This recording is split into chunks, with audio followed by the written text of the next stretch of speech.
Savez-vous à quel point le temps est crucial lors d'un développement d'un incendie? Dans la première minute pour arriver à l'éteindre, il vous faudra un verre d'eau.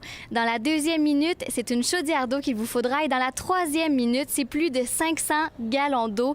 C'est vraiment impressionnant. Et pour arriver à éviter ce genre de problème, on rencontre le directeur au service de sécurité d'incendie dans la région de Lac-Mégantic, Monsieur Denis Lauzon. Bonjour. Bonjour. Si on est ici aujourd'hui, c'est pour faire de la prévention et pour parler des extincteurs. À quel point c'est important de bien manier cet objet-là? Bien, si on n'est pas en mesure de bien le manier, on peut avoir des risques de danger pour notre santé et notre sécurité. Donc, nous, ici au service de sécurité incendie, en formant les gens sur l'utilisation, on va être en mesure d'éteindre le feu plus rapidement et en même temps de travailler sécuritairement. Et pour arriver justement à faire le plus de prévention, vous offrez des formations aux industries. Effectivement, on le fait déjà. On offre les formations déjà aux industries. Et là, on veut s'en venir avec un nouveau volet où est-ce que ça va être les citoyens qu'on va leur demander de venir participer à l'utilisation des extincteurs. De quelle façon vous allez procéder? Bien, on va se déplacer chez eux. On va aller dans un secteur. On va cibler des secteurs annuellement. Puis on va se déplacer là-bas. On va leur envoyer des invitations quelques semaines auparavant. Et on va leur dire que tel jour, telle heure, on va se présenter à tel endroit et ils viendront nous voir pour faire l'objet de la simulation. Et si on parle de l'extincteur, souvent on ne sait pas comment l'utiliser. Pouvez-vous nous faire un petit cours intensif? Oui, bien, il faut regarder en premier lieu l'état général de l'extincteur. Est-ce que l'aiguille est au bon endroit? Est-ce qu'on a la goupille qui est là? Le seau, est-ce qu'il y a une carte de vérification? Ensuite de ça, on regarde, est-ce que j'ai mon embout qui est bouché? Parce que s'il y a de la gomme à l'intérieur, ça ne servira à rien. On ne sera pas capable d'expulser la poudre. Et un coup c'est fait, on le soulève pour vérifier, voir s'il y a de la poudre à l'intérieur, s'il est plein. Et si tout est correct, tout ce qu'on a à faire, c'est de tourner comme une clé d'automobile, un corps d'auto, et on enlève la goupille tout simplement. Il est prêt à utiliser. Et il est prêt à utiliser. Et avant de partir, on fait juste aussi vérifier, voir est-ce que je vais avoir un produit qui va sortir.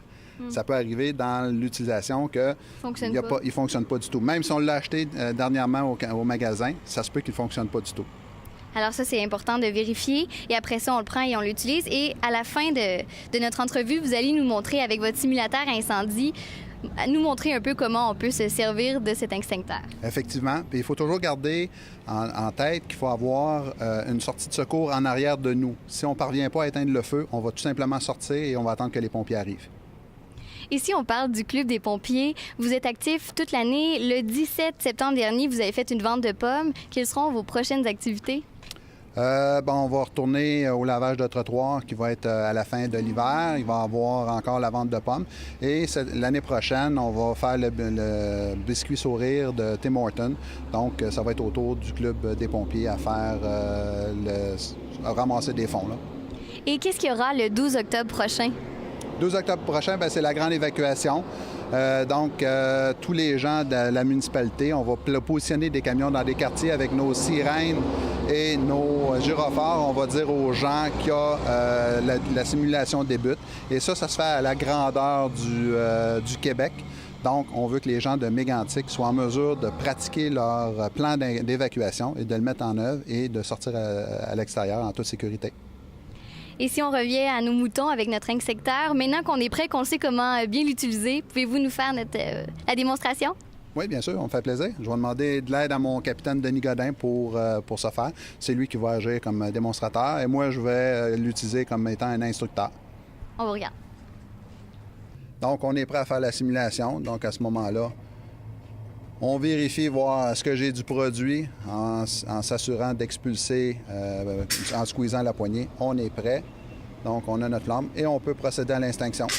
Toujours arroser à la base des flammes pour s'assurer d'éteindre le feu et non sur le haut. Parce que en commençant par le haut, on va éteindre, on n'arrivera jamais à la base du feu pour l'éteindre.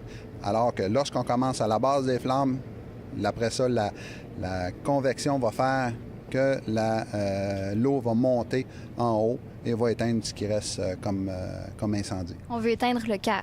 On veut éteindre le cœur, c'est ça. C'est la base, c'est le feu qu'on veut éteindre. Donc, on arrose à la base des flammes.